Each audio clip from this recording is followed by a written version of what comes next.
guys, and welcome back. So in our previous lesson, actually, this is where we end up, where we walk through the convolution kernel light emboss, for which you guys, I think you'll be much more happy about the effect that you have been able to add to your video. Not to this video alone, any video at all that you just want to add this kind of effect, you are free to do so. All right. So in this episode, actually, I'm just going to show you another effect that is called a warp. Okay, and we are just going to try our hands on it for you guys to also see how, if you have a shaky footage, okay, when you bring it into Adobe Premiere Pro, how you can stabilize it, okay, so that the shaky, if it's about 100%, it will reduce to somewhere 50% or maybe 30% of stuff. Okay, so that is what we are about looking into this lesson. All right, so straight away, let's start from here. From this clip, there's nothing that shows that we have any shaky video here. But from the third here, you see that the video has some kind of shake in it. You see, and with this one also, it has some shake.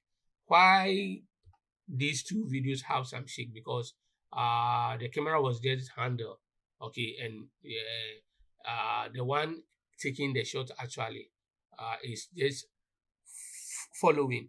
Okay, so by all means, there will be some kind of what shaky in the video. Okay, so let me just play it one more time. As you can see, you see there is shaky in the video. All right, same to this, there's a little bit of shaky as well. All right, so that is what we are about looking here. So what you need to do here, we have to come to the effect here, then you tap warp, just warp.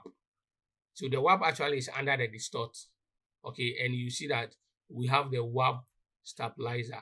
That is what we are about looking. Okay, so what you need to do here is always click, hold, and drag onto that particular video. Okay, so the moment you drag it onto it, you see this analyzing in background, step 1 of 2. All right, so here, what you do here is let's scroll down, let's scroll down, let's scroll down, let's scroll down. It will be down here.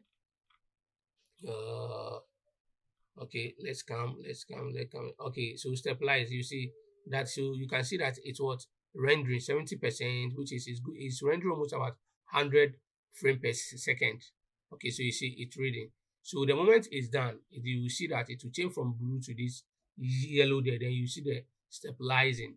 So what the warp actually is trying to do is trying to stabilize the video so that the shaky aspect will not be in it that much.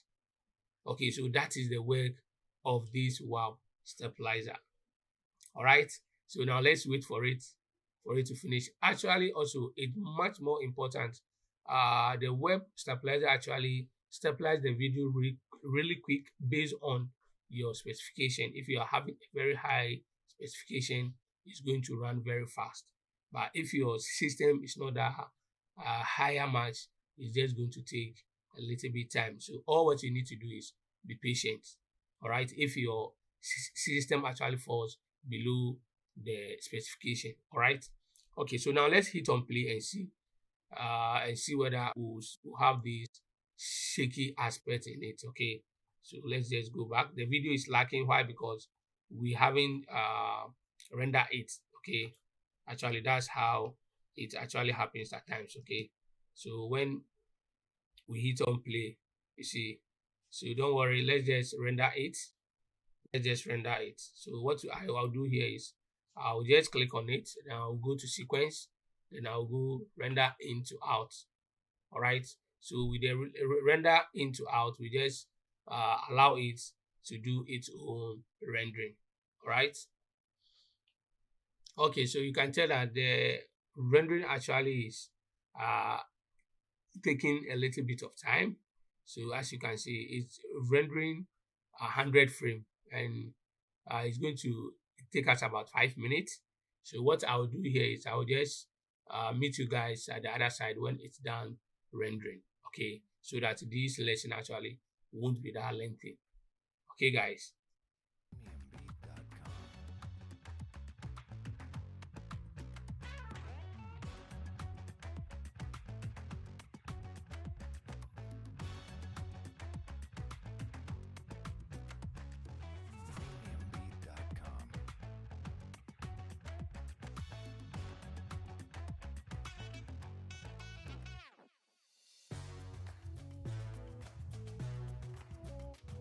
Okay, guys, so as you can see, our rendering actually is done, and as you can tell from beginning, actually the rendering actually was not playing. Okay, so now let's see whether after the rendering the video actually will play. Okay, so now let's hit on play, and as you can tell, now everything is playing. Okay, and you can tell that we don't have any kind of shaky in it as it used to be before. All right, so that's actually how you can use the warp stabilizer to stabilize your shaky video in Adobe Premiere Pro. All right, so the next one is when you look at this one, there's a little bit shaky also in it, for which I'll actually leave that one to you guys to do it as an exercise. So try to render it yourself and maybe make it complete. Okay, guys. So actually, this is the shortest lesson among the rest of the lessons. Okay, because it's just simple. There's nothing much to explain and stuff. It's just about you using the web stabilizer to be able to what stabilize your what shaky video as we did it here. Okay, so see you in the next video.